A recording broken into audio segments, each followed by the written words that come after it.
కొత్తగూడెం కార్పొరేషన్గా ఏర్పడడానికి మన ప్రీతమ కొత్తగూడెం ఎమ్మెల్యే గారు మననే సాంబశివరావు గారు ఎంతో కృషి చేసి ఎన్నో గత 5 ఏళ్లుగా ఎలక్షన్లకు నోచుకున్నటువంటి పాల్మంచను కొత్తగూడాన్ని సుజాతని కలిపి కార్పొరేషన్గా ఏర్పాటు చేసినటువంటి సాంబశివరావు గారికి ముందుగా మన కాంగ్రెస్ పార్టీ తరఫున కృతజ్ఞతలు తెలియజేస్తూ అదేవిధంగా మునుముందు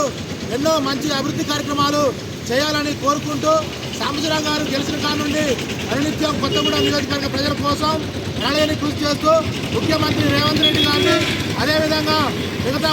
మంత్రులను రాజ్యసభ సభ్యురాలు రేణుకా చౌదరి గారిని కలిసి కొత్తగూడెం అభివృద్ధిలో ముందు భాగాన ఉన్నటువంటి మన సాంబశివరావు గారికి మన కాంగ్రెస్ పార్టీ తరఫున కృతజ్ఞతలు తెలియజేస్తూ ఈ యొక్క కొత్తగూడెం కార్పొరేషన్ ఏర్పడిందంటే